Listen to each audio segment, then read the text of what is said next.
Hatsune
Miku! Is that you?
And also seeing ourselves in these characters. Like, I definitely see myself in Fidel, and it's an inspiration. So, yeah, there's definitely parallels throughout. I think, yeah. What Kara said. No, what I think is interesting about My Hero specifically is, I think you can compare it to, like, more Western hero, like, comic hero movies or whatever. Like, the emphasis on... You're never next to me. Well, Balcano, with that attitude, you'll never be popular. What did you say? I'll kick your ass! You have to catch me first. Holy stinking super crab! A punch to the scrotum is unforgivable! That's a real line. That's an actual line. Okay, so I'll say, the line that I use to get into character for her is just, sir, yes sir, which is nothing. But there's a scene for Bubble Girl when we very first meet her where she is being tortured by her horrible boss, and she has to laugh for this extended period, which, okay, you're a voice actor, you go in and do. So the episode comes out, and somebody comes on Twitter and is like, did someone go in the booth and actually tickle you? Which, okay, come on guys, we're not done. Like, we know where this is going. I made the grave mistake of saying, I asked, but Colleen refused. You guys, it like got really weird, and people were like messaging Colleen and were like, why would you refuse to tickle Kara if she did? I was like, I'm sorry, so everybody stops. You're lucky you haven't gotten a fan. I never get to do my favorite with Chris here either, but mine is, hey Midoriya, what are you, All Might's secret love child or something?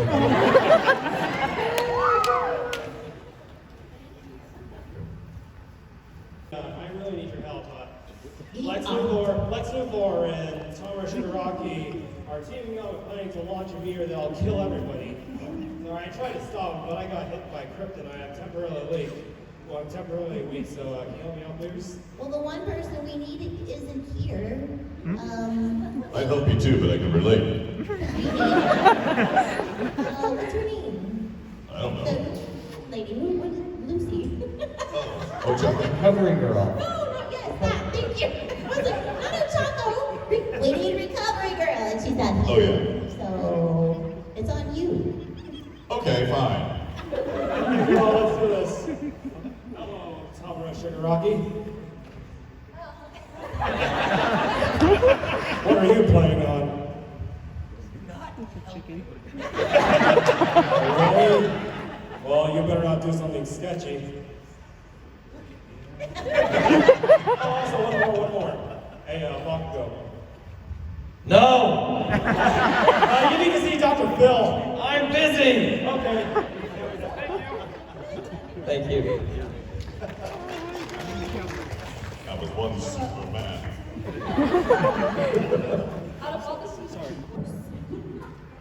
My favorite and my least favorite are the same person. Because, for reasons. But my favorite character, and I love it because he breaks the fourth wall all the time, is Aoyama.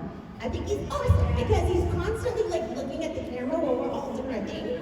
Also, if you knew the guy that voices Aoyama, his name is Joel McDonald. He is the most dude. Like, he is not at all like Aoyama. So just watching it and knowing the human behind that voice is one of the reasons it's my favorite. Yes. Because I just picture Joel in the booth like, he's amazing. I know. We gotta get a camera on him. I need to see him do it. He's so He good. records it at your studio, doesn't he? He does. You should put a camera on. I will put a camera.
thank you to the butterflies in my stomach. I haven't felt this never since I was a little fluffy down nestling. My daring do is half disguised behind the smile. My beak is grinding, ever minding. I swore I wouldn't dwell on the divorce to for my own health.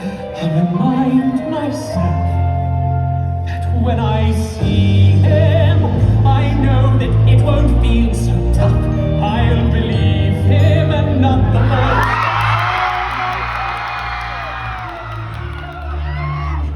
It can just be him and me. I'll set us free. How perfect it could be when I see him tonight.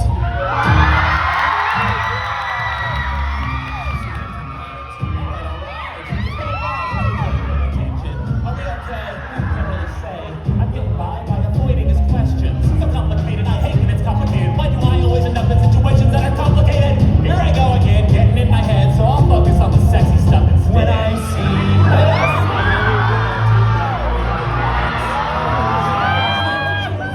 I'll just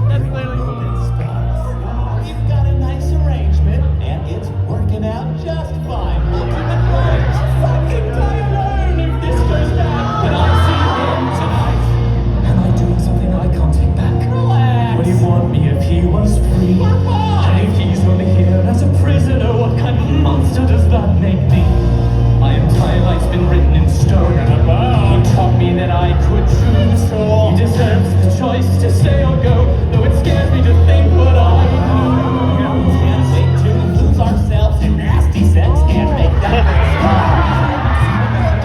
with what makes sense, like him sucking my who needs words when you got mouth full of them? All that trust, his birth was nice and rough. Oh yeah! But when I see him, will it be tender or be tough? Will it please him or will I just be fucking it all up? Can this be a relationship or am I still naive? I'll set us free, whatever it may be. When I see him tonight.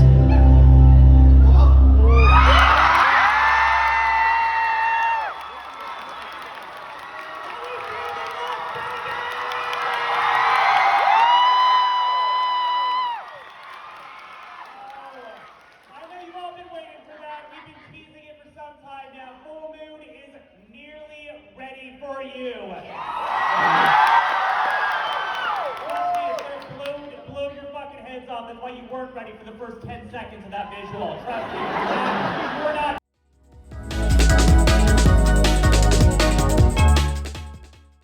To introduce this cast. We have to start this out right with the creator of Helluva Boss, Vivian Madrano!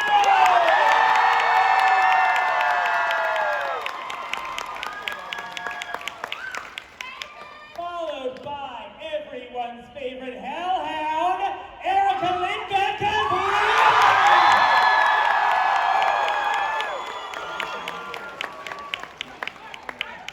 Followed by, as you just saw, a very, very, very emotionally conflicted Goetia demon, our Stolus Bryce Payton!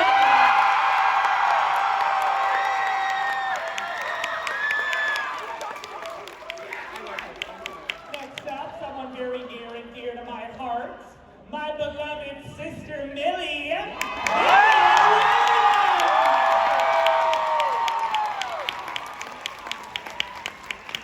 And because I simply couldn't sit anyone else next to her, her beloved husband Moxie.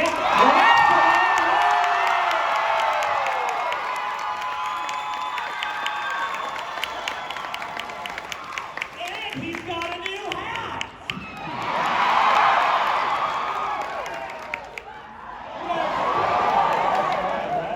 Look at the hat right there.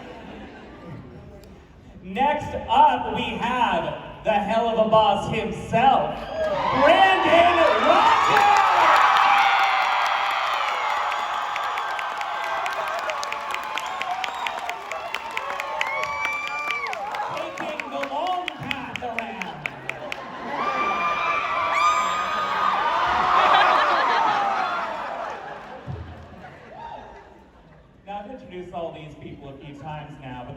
person is the first time I get to welcome them to the stage, the voice of Fizzaroli.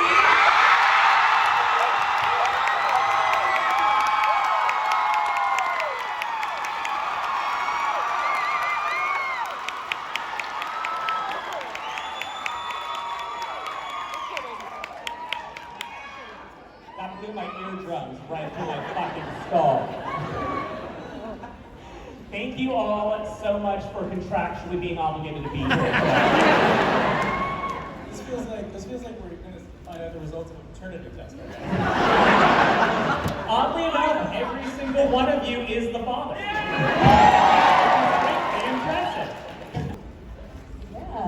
Yeah, we are very, very far into season 2, and I'm very excited because I'll save that for the ending, but we have some fun reveals for you and as to when season 2 is going to be brought to you.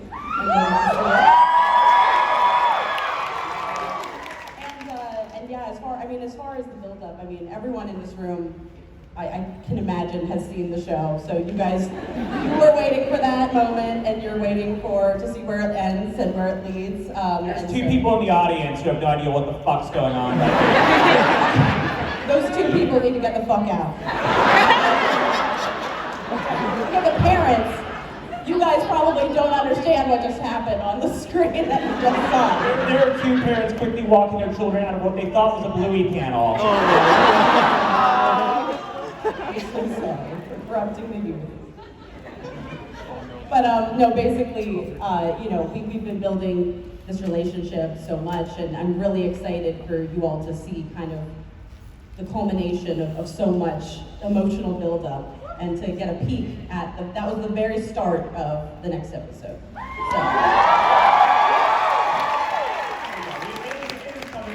Very, very quickly. There's been massive development for everyone's characters. We've already gotten into some very heavy arcs with everyone. Starting down the line, I would love to ask you not only your first impressions of the character when you first got them, but what has surprised you along the way, and what you're most excited to explore as we're getting to the second half of season 2. Starting with Erica. I thought that I was auditioning for a furry fighting game. That's what I had in my head when I got the sides for Luna. And I just thought, oh, cool, sweet. And I just went, I'll just be myself. She's angry, like me, always. And yeah, it kind of all went from there. I feel like it's been such a whirlwind over such a long period of time, really, like from the inception of the pilot, right? It's been so long. I feel like I'm a completely different person at this point. But I'm honestly looking forward to more Luna angst. I love it. I just want more of what has already been happening for her. I think we're peeling back the layers, like she's an angry little onion. Well, some of my favorite moments with you were from seeing stars early on in the season, because we really got to go into a lot of emotional depth with you. We found out more about your emotions, especially concerning Blitz and how you felt about that relationship. How do you feel about Luna starting to let people in more emotionally versus being completely closed off at the beginning of the series? I love it because I think that she's gotten so used to, I don't know, reacting to everything with anger and kind of a level of petty that I could never hope to emulate, or I hope to at some point in my life. But I really love that we got to see that when the shit hits the fan, so to speak, like she's a good person and she will do what she needs to do to protect the people in her life. And I think that's really cool. I love that juxtaposition. I'm so horny for it. When someone's like, like enemies to lovers, slow burn, 50 pages. Oh my God, there's only one bed. What are we gonna do? That kind of thing. I love people that present a certain way. I mean, still waters run really, really deep, and I love that about Luna. And I'm really excited to see where we go next. I mean, we're just gonna keep peeling back those layers. Yeah. I'm also excited to sing. I'm so excited for that.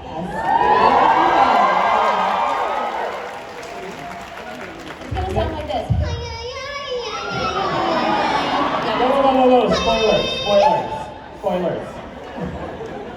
I've already got it all planned. You're gonna love it. Bryce. Well, let me talk a little bit about what I expected from Solus and what I have found from him since. I thought I was recording a horny owl. But there was so much more to that. Yes, I was. So with Solus, I feel like we've gone from jelly sandwiches to what you've just seen, and I think, like, I imagine all of us have some version of the same love for when a character presents as one thing and then their complexities start to unravel and unfold, and I just love how much I've gotten to experience his true, genuine, sincere emotions beyond just his horniness. Did you find the character really opened up once the big moment of Solus finally leading into the divorce type? Yes, of course. That was sort of the climax, if you will, of him needing to make a major change in his life. And to your question, yes, one of my favorite lines to record from the show was, of course, "That was the sound of a fucking divorce!"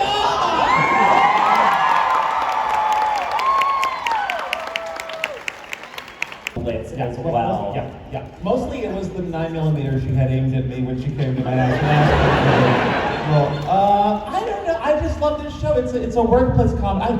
And Vivian, I might be bullshitting this. I don't know if I'm remembering this wrong, but it was presented to me as kind of a workplace comedy in hell.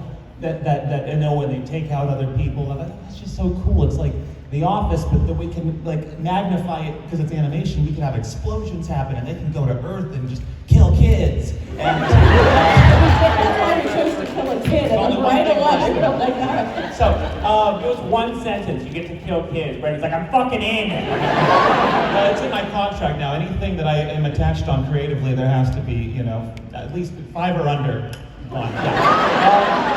Standard writer. Hey, there's enough kids here. Well, hopefully there's no kids here.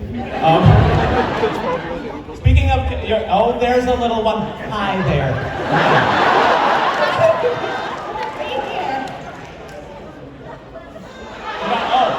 Okay, that is fully a child. I'm gonna need you to forget at least 30 words you heard on this stage. And speaking of kids, my dad is here, and my...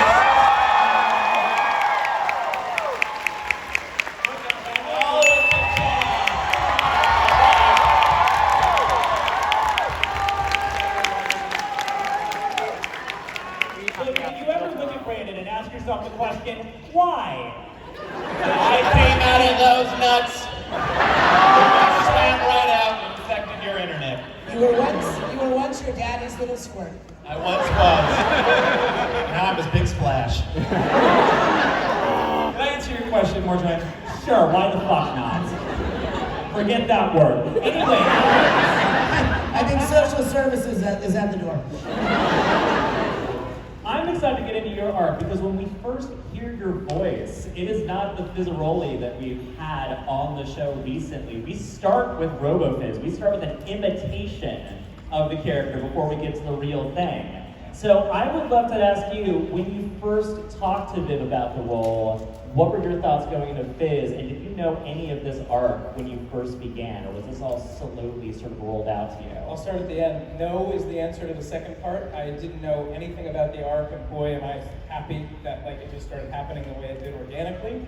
Number one, I got this email during the pandemic that said, "Loved Beetlejuice, would you do something like that on our show?"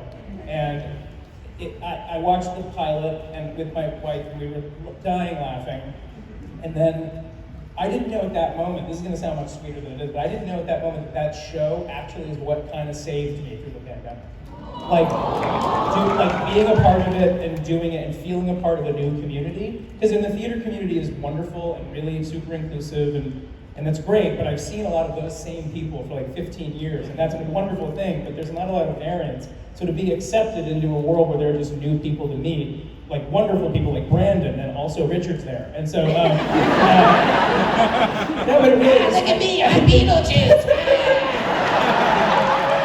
Wow, it's like he's almost here.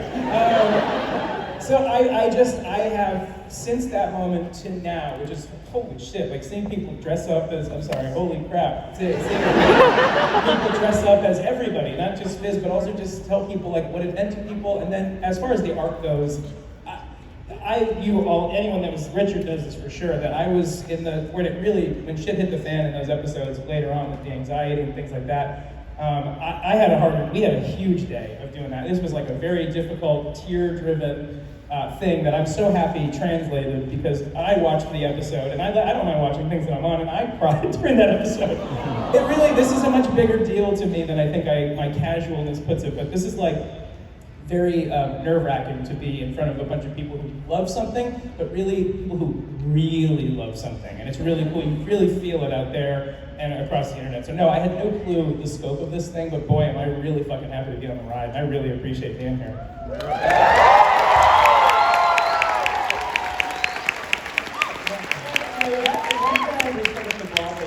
Into this. Starting on the last episode of season 2, I'm gonna work my way back.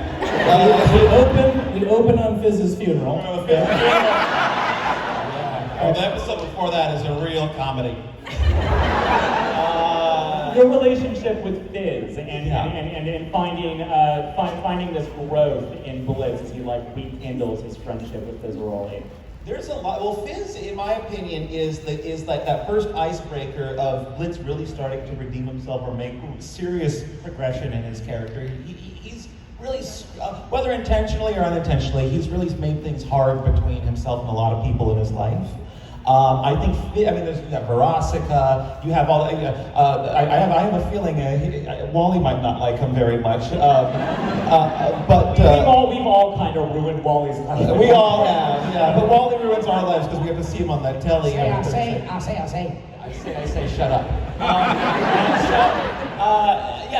So I think that Fizz is sort of the nucleus of all of this bullshit that he's sort of like the epitome of relationships gone sour, if not the first relationship that has gone sour in Blitz's life. And so I think if Blitz realizes, I can make progress here, I can fix this, I think that could put an idea, in anyone's head of like, well, who else can I make amends with? Because I think, honestly, I don't think Blitz ever thought that there was a future where him and his old friend would ever be talking to each other again. So it's cool. It's like, oh, well, this worked. What else is possible?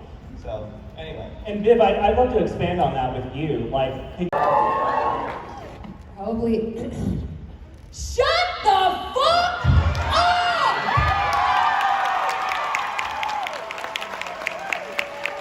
I think the song we just wait, what is that song called? The one we just saw. The one we just saw.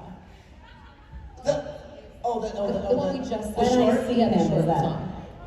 When I See Him, that one is my new favorite. Sorry, it's literally like every new one. I go, oh, that's my favorite. They're all incredible. Like, how do you even pick?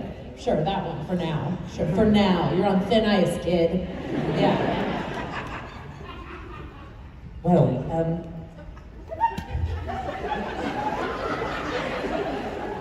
my favorite thing to say, and the first thing I say whenever I get in the booth is, "Oh, Blitzy!"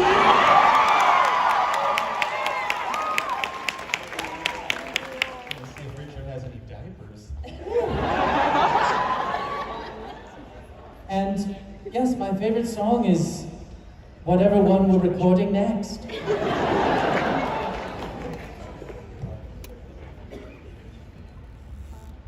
I'm caffeinated. Wow. I don't remember that line. This ass is mine!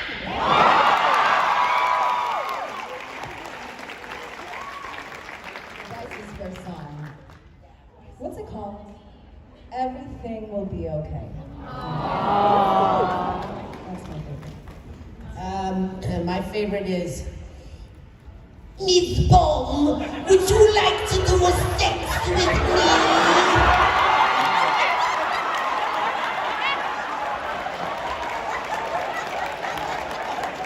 One show.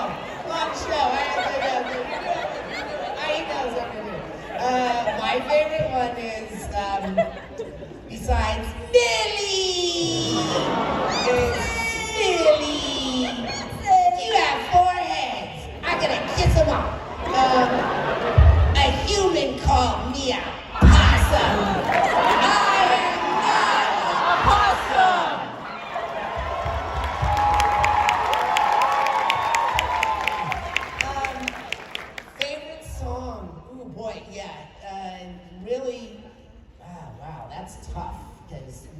to hear all of them, even before.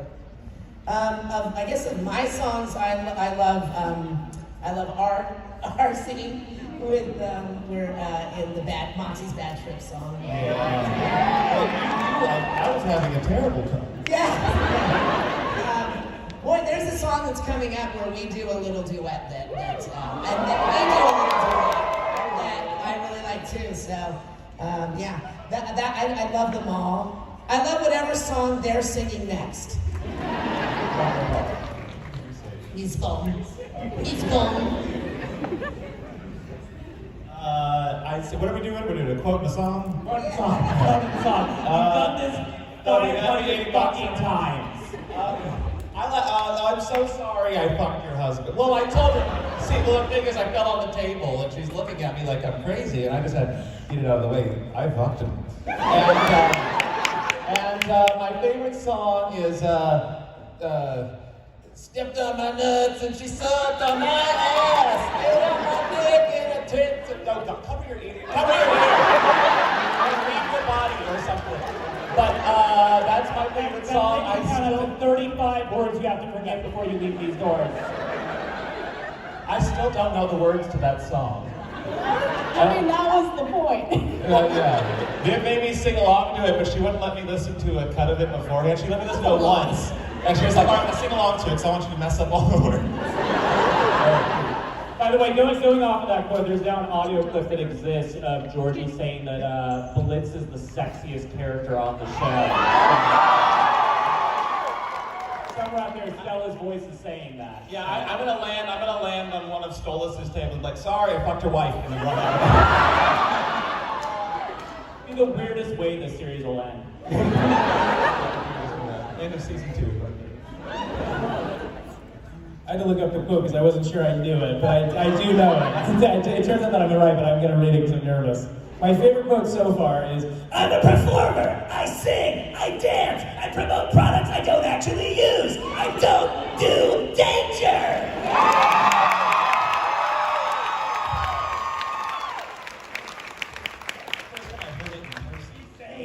That's crazy hearing it. Yeah. Well, there it is. It's easy to put on, it's hard to keep going. Favorite song, I'm going to say, to listen to for sure, is The House of Osmodeus. Which also has a lot of everyone what I know's favorite line of mine is in it, which is just 2 words. One of them's not even a word, and one of them is a musical instrument. So, and that is trumpet!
It's not right. I mean,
But she is the queen of the Helluverse. Please welcome to the stage, Vivian Madrano!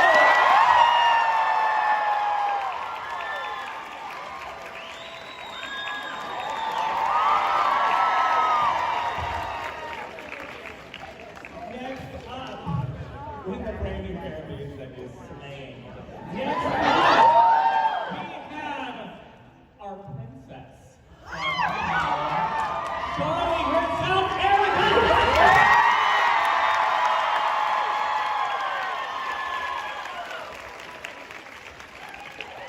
Followed by her radio demon executive producer, America.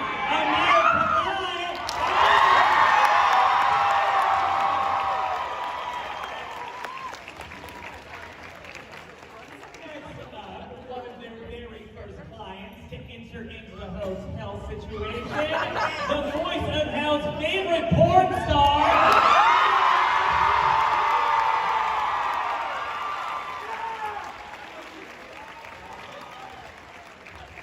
Next up, we have Angel Dust's very, very, very best friend.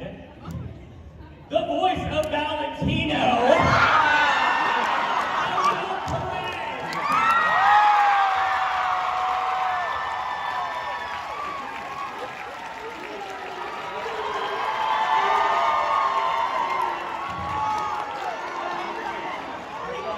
You do know he didn't actually do that shit, right? Next up, the late, dead, alive, kind of dead, twice dead, our beloved best Snake Boy, the voice of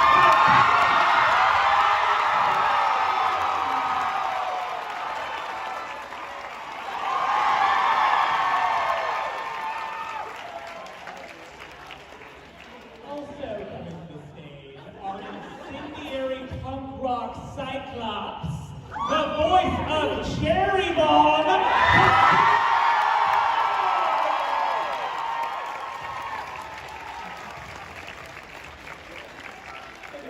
We got a lot of people on this panel. Us being such a musical show, where would the music be without our wonderful music composer? The man behind the music of this series, Sam Hack!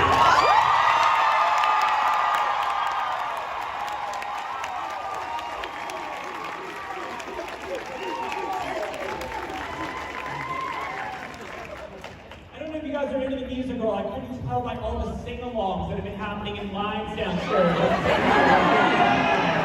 Clearly, it's made an impression. We are going to start this panel off. I'm so excited to have you all to the stage. Let's realize. I think we knew if we had seen the pilot, we were like, oh fuck, I want to be a part of that. When Viv, you called me, I feel like Viv was like, oh yeah, do you want to do this? I said, fuck yeah, I want to do this. But we did not realize, I think until maybe Happy Day in Hell dropped, and we just got some response to the first song that Sam and Andrew wrote, we went, oh, this is gonna be big. And it's really, I mean, it really is thanks to you all. Thank you for waiting 4.5 years between the pilot and season 1. It was a while between the pilot and season 1 dropping, and I was like, oh god, I hope it lives up to Yes. The best is when we meet people and they're like, I watched this when I was 13 and I'm graduating like high school, and I'm like, whoa, wow, that's long. So no, I did not realize the magnitude of how far this has gone, and hopefully will continue to go. Yeah, no, I had no clue. In the email for the audition, it said like, this is a very popular show, and it had lots of views on YouTube, and I was like, yeah, all right.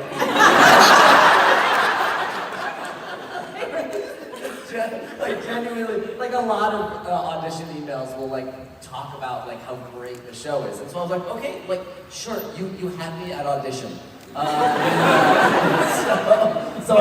It doesn't mention that at a comic convention, our people outnumber the fucking Avengers. Facts. And I love that. That mic. It's awesome. Great battles. You got gold. Yeah, I got a gold mic. I'm jealous. No, so I mean, but then seeing it blow up and seeing the reaction, and it's just an absolute dream come true. It's something I never expected. Yeah, I had no idea. I had no idea what I was getting myself into. Truly. Did you say Joel? I said, great, Joel. Yeah, no, that's it. No, I mean, it's been like such a wonderful process of, I like desperately want to put my feet up on it. Like, I'm like sitting there, like, how can I scooch it closer out, please? Like, yeah, anyway, so like, I had no idea. No, but you know what it was when like people started commenting on just like my shit posts on Instagram, and like, I was like, who are these people? Like, because you got things to say. Y'all got things to say. And I was like, okay, no, it is gonna be a moment. This is gonna be a big thing. How about you, Joel? Yeah, Joel. Well, okay. So Joel? As a fan of musical theater and animation, and as a person with intense religious trauma, the YouTube algorithm brought Hazbin Hotel to me in 2020. So I was just like in lockdown, just like truly had nothing else to do with my life, and then like Hazbin came on. I was like, this is incredible. Wow, this is such a cool show. I would love to be a part of something like this. It was so cool to see like indie animation at such a high level. And then my buddy Andrew Butler wrote a song for Helluva Boss in the episode Western Energy, the Ballad of Stryker. He hired me to sing like the tenor part on that song, and then I like riffed at the end, like I like improvised, like. Can you give us a taste? It was like he's Stryker, he's Stryker. Which I just improvised that, and they're like, we're keeping that, we're gonna animate that. It went, I mean, it truly was like 2 minutes long. Because I'll just keep going.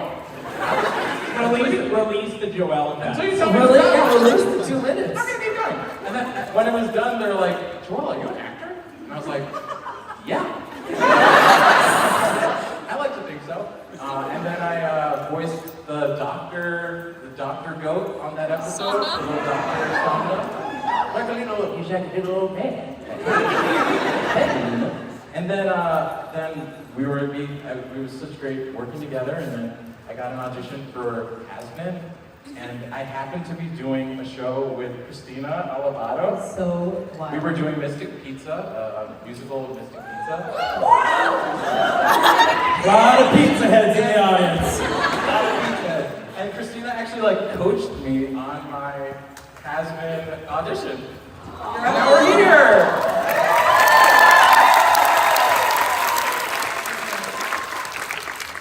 I'll keep mine short, yes, I'll keep mine short. I was already doing Helluva Boss, and then having a really nice time, and I said, if you ever have any characters that are like, you know, something like the first fan or a snake guy, let me know. And then like a month later, she's like, you will not believe this. No, that's it. I'm the crossover homie. I'm happy to be, and I'm thrilled to be on the show. And I didn't realize people said things on the internet until I got to the show, which has been super nice and sometimes not. All of Mostly nice in this room. All of our shows start off with just like one line that just says cast Alex Brightman underlined 5 times. Yeah. I'm very grateful, and the bribes will continue to keep coming. I heard about the Helluverse. I actually auditioned for a lot of the characters. I sent in like a ton of, I think for maybe 5 of them, and I saw Cherries and I was like, this is me, an Australian accent, like, this is a perfect match. So. And then Sam obviously changed a little bit for you. But what was your approach entering into the Hazbin world, and how has that differed from you already working on all the music for Helluva Boss? So I would say the difference is I felt like there were a lot of expectations going into Hazbin. With Helluva, obviously it felt like, you know, more kind of coming in clean. No one was expecting anything. It was just, hey, this is whatever the next episode now is. Whereas with Hazbin, with the pilot and with its incredible reception, and with like this whole kind of fan ecosystem around it, stuff like Addict was amazing. Having to step into that world was terrifying. I was shaking and quaking, and honestly, I think part of it is just all of this here, which exists in a bigger way now after the show is out, but already existed then. And knowing that and thinking, oh my God, like there are all these people like putting so much energy into this show and caring about it so much, and it felt very different working on the Helluva Boss stuff, which felt a little bit more, well, you know, like this is kind of a new thing. No one's really going like, hey Sam, get it right. But I mean, I gotta say, it's blown me away. Like hearing the reaction to music and hear you guys sing the music. It's surreal, totally surreal.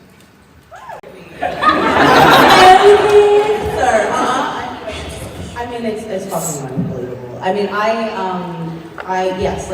grew up, like, I remember in high school, like, I remember what soundtracks I would listen to over and over again. And I would imagine, because what I love about Broadway and what I love about the talent on Broadway is you guys it is very animated. And I think it's because, you know, the performances have to be for, you know, people in the back row and everything. So it's a little bit more animated, and I'll never forget, I mean, obviously the Disney Renaissance, they discovered this incredible, like, perfect connection between Broadway style music and animation, because animation is so exaggerated and it can do anything.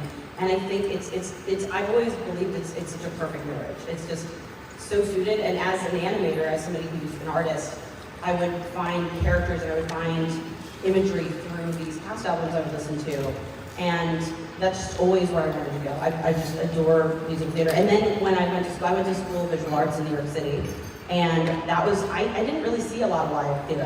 All I had was the soundtracks. All I had was the cast albums. And seeing shows in New York you know, now I go all the time, but at that time I could only really afford to go here or there, or when there was discounts at the school. And then when I graduated, I saw as many as possible, and that I think was my real like, no, I have to do this, because then you know you miss out on shows. You know, there's so many shows that now I'm in love with the album and I miss the run, and so I love now the physical, like going to the theater and seeing shows and discovering new musicals, because musicals also, what I love and what I also think works with animation is that they cross boundaries in terms of who they're for.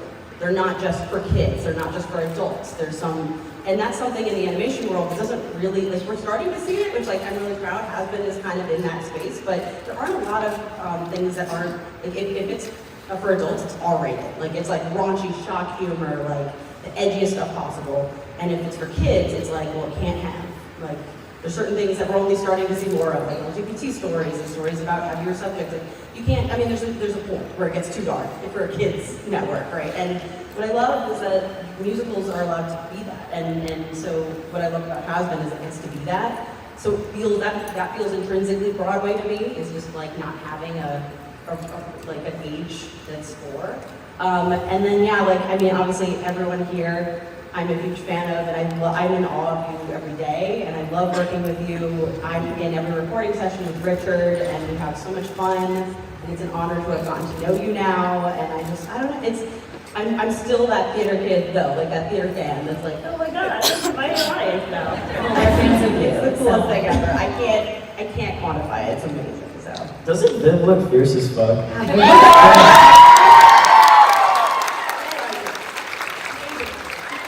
I'm going to encourage her to wear her hair like this every day now. It works too well. So, you know, obviously, That was all I saw on the timeline, and I was like, this is my favorite thing that's ever fucking happened. I was obsessed with it. Maybe it's just like I'm a cat person, and I love how stupid it looks. And like, you know, I own Persian, so I like cats that look stupid. And I was like, this is the best. Like, I want this. I want this all over. I remember looking at it being like, that's really For good. anyone who doesn't know the story, by the way, I'm always surprised that people don't know the story. At our premiere, they asked us to draw our characters. I suck at drawing. So I drew this fucked up Alistair. And then someone online said, it looks like a cursed cat. And then someone in, I believe, Korea, repurposed my fucked up drawing and actually sort of incorporated Alistair, but still made it look like a cursed cat. And thus was born cursed cat Alistair. And now I get it by skull. Someone cosplayed as cursed cat Alistair. Is she with it? Okay. And then I get gifted cursed cats. And then, yesterday I got gifted a cursed frog, Alistair. Yeah, it's insane. It's insane. But the musical thing, it's so funny. There was a guy that came to my table at a con recently, and he was like, yeah, I mean, I never really like watched too many musicals and stuff. You know, my girlfriend introduced me to this. Like, you know, I saw Hamilton and like the one about like the gay guy that died. Rent. He's like, but this is cool, man. Like, I might get into musicals more. And I was like, all right, okay, bro. But really, when you all sing, a lot of us knew each other from the Broadway world, and when we hear y'all singing these songs, it blows our mind, because sometimes Broadway feels like it's this little place in New York that only some people get to have access to and see. And so to see all these new people loving musical theater songs and singing like this, I mean, it does make you kind of want to cry. It's so beautiful. I'll say one more thing about just meeting people. This is my first convention, and it's just really been there's no need to apologize. Thank you, everybody. Thank you.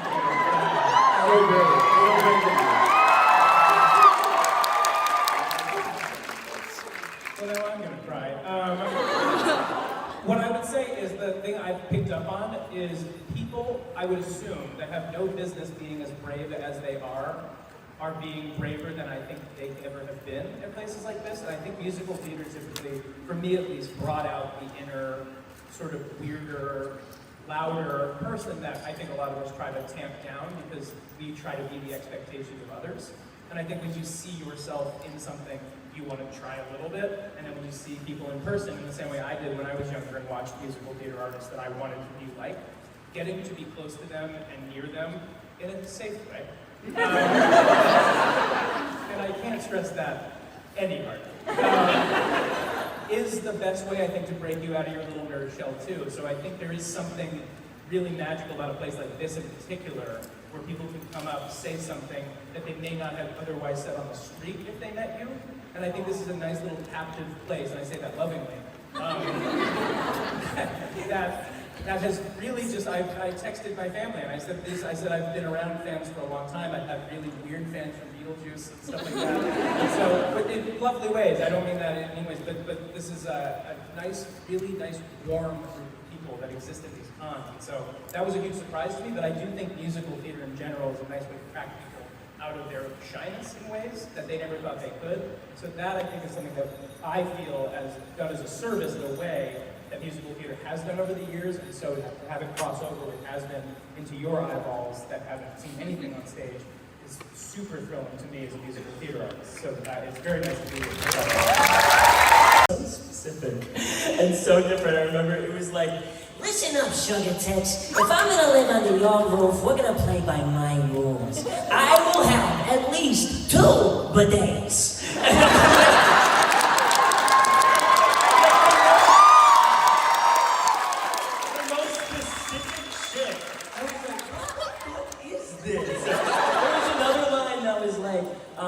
I once kept 3 guys entertained over a weekend with a bottle of ketchup, a hammock, and a trumpet. It just gets stuck in my head like months after, and then when I got the email that was like, "You got it, boy," I was like, "Hell yeah!" I want to do this. But yeah, performance-wise, I don't know. You know, it's just kind of like there wasn't anything specific.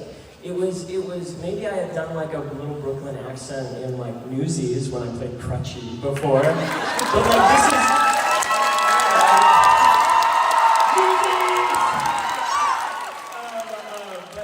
but you know, like it wasn't anything like specific other than just I don't know, I remember I was having a really shitty day when I did the audition. And doing the, you know, I was setting up my like microphone and my music equipment, like, and then I did it, and I felt rejuvenated afterwards. Like I just felt so much better. I actually, you know, I submitted for Angel Dust, and I also submitted for Serpentious. I don't know where to go. At least that shit. I felt so much better afterwards, and that's every recording session is like that too. It doesn't matter what energy I have bringing into it. I know that it will be a balancing exercise. You know, it will balance me when we work on this show. What was cool about the audition also is that we auditioned for a lot of animation in the VO world, but this one came with like an inspired song. So it was like what the character looked like, the description of the character, and then I think for Cherry she sang a Joan Jett song, I think I remember that I had to sing. And it almost informed the way that you approach the character by listening to what the inspiration, like song is happening in the vibe of the character. And I almost found that I found her from listening to that. It says Australian accent, and then I was like, the vibe of this makes so much sense. And so everything was on the page for us to just like, again, it just felt like each of us like locked into what these are. I went back and listened to my Cherry audition. It's almost exactly what I ended up doing, which is kind of rare because you get adjusted and stuff. So there was a lot of inspiration coming from music too, without even knowing the original songs. This is the first I'm hearing about that. Did you all have inspiration songs in your audition? Did y'all? I did. Yeah. I had to sing. Everyone I had had to songs. sing "Sway." And you did the whole thing. I did the entire thing. Joel did a music video. And you improv in it. It was, I would say, I would love to share this story, that Joel's audition, was the only one of the executives who doesn't usually weigh in on like the audition process, because usually it's me. They were like, "That's the funniest of it." Like, who did that? That was great. Joel, who's your coach? It was just because you had this huge improv, and then you went into the song with an improv. They had a whole intro. You were like, "Oh yeah." Release this shit. I was like, there's literally out there a cover album by the characters from Hazbin Hotel.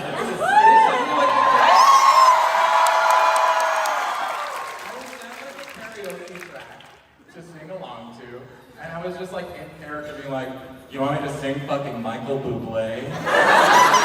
Really sway is what I have to sing? Okay. And then there, in the middle there was a dance break. Dance break. Pada beret, booty drop and grind. And I was like, yeah, it should look like there's penetration happening. It was so chaotic. I was like, God, my neighbors, you're right now. I'm like, what the fuck are they thinking is going on in my apartment? It was dope. I mean, I channel a lot of like Tim Curry as like Frankenfurter. He's like Jafar. He's like, I don't know, just like then like Jafar.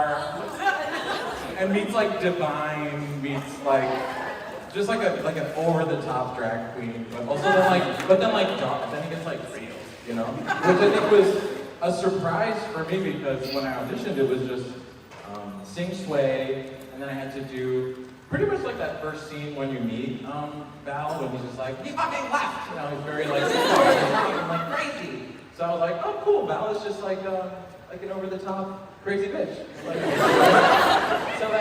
So then we recorded the first episode that I was in, I'm like, nice. And then I got the script for episode 4. What happens now? I was like, damn. All right. We're gonna go there. Let's fucking do this.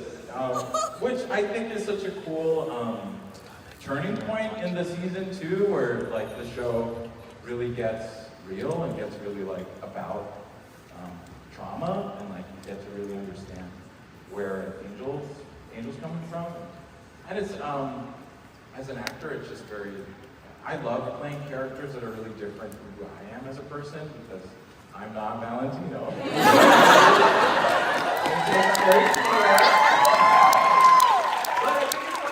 There's a big sign above his booth that just says, literally not Valentino. He's not real. I know, not me. You can't hurt anyone. I am. But I think it's important to show that those people exist. Like whether you want to accept that or not, there are people who don't have their best interests at heart. And I love that the show is not trying to shy away from that.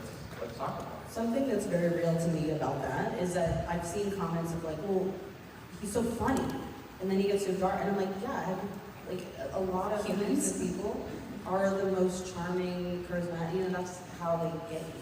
And that's something that I wanted to do with Valentino, because, you know, he's funny. He's a funny villain. He's great, but that also is what makes him so much scarier, in my opinion. So that's just something that I wanted to. Wait, so I want to know like what everyone's like audition song is. I'm so interested. Does anyone remember? I didn't have one. I know Blake's was You toxic. had one, right? Oh wait, Blake. I don't think so. I know Blake's was toxic. I'm trying to think toxic, but I just I think that was Reputation. Did you do it in an Australian accent? Did you? Good question. I'll go back and I need to hear that. That more reputation. Nice, Was that Bad Reputation? Was like that song? Which one?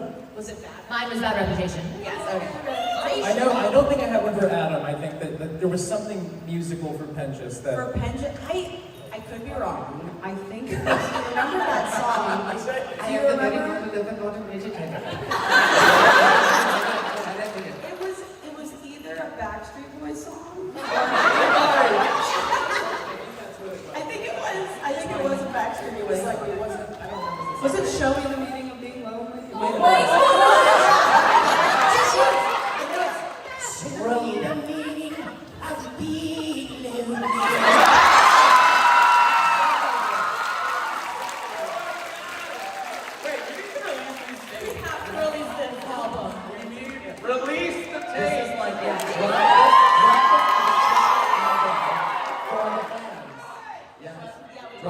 Christmas album for the fans. I'm on the phone with fucking Amazon immediately after. What's yours, man? No big surprise, you're never fully dressed without a smile. Tell the story about that because that was kind of fun. How I mean, it's crazy. Like, so I did Annie at the Hollywood Bowl in LA in like 2019. What's happening? I just thought somebody you said you did Annie, and somebody went, yes!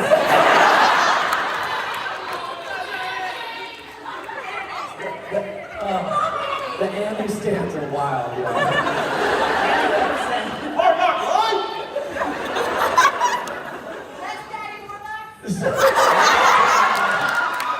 On the brakes.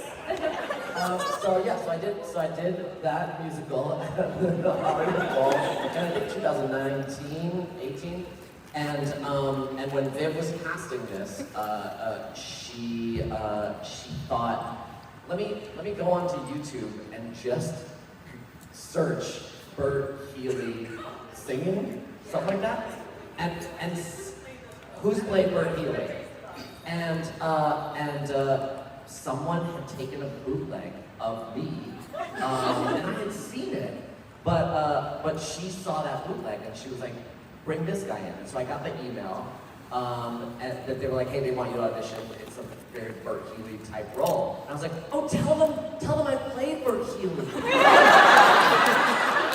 And the agent was like, yeah, they know. Okay, you didn't say that. So I sent it in, and then it happened, and then it was funny, I saw in the comments, like, people starting to say, like, Alistair, question mark, and I had, like, just been cast, or not even been cast? That was unrelated. It was like some person commented and like, this would be a good Alistair. This song reminds me of Alistair. And it was like, surreal. And I have commented on that guy's YouTube, like, hey, I don't know who you are, I don't know why you posted this, but you changed my life, and thank you. And I've never heard back.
My name is Charlie. I like to sing.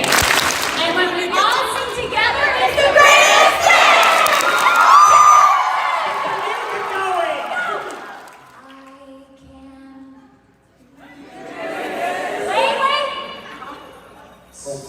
Wait, music, come on. We have this going here.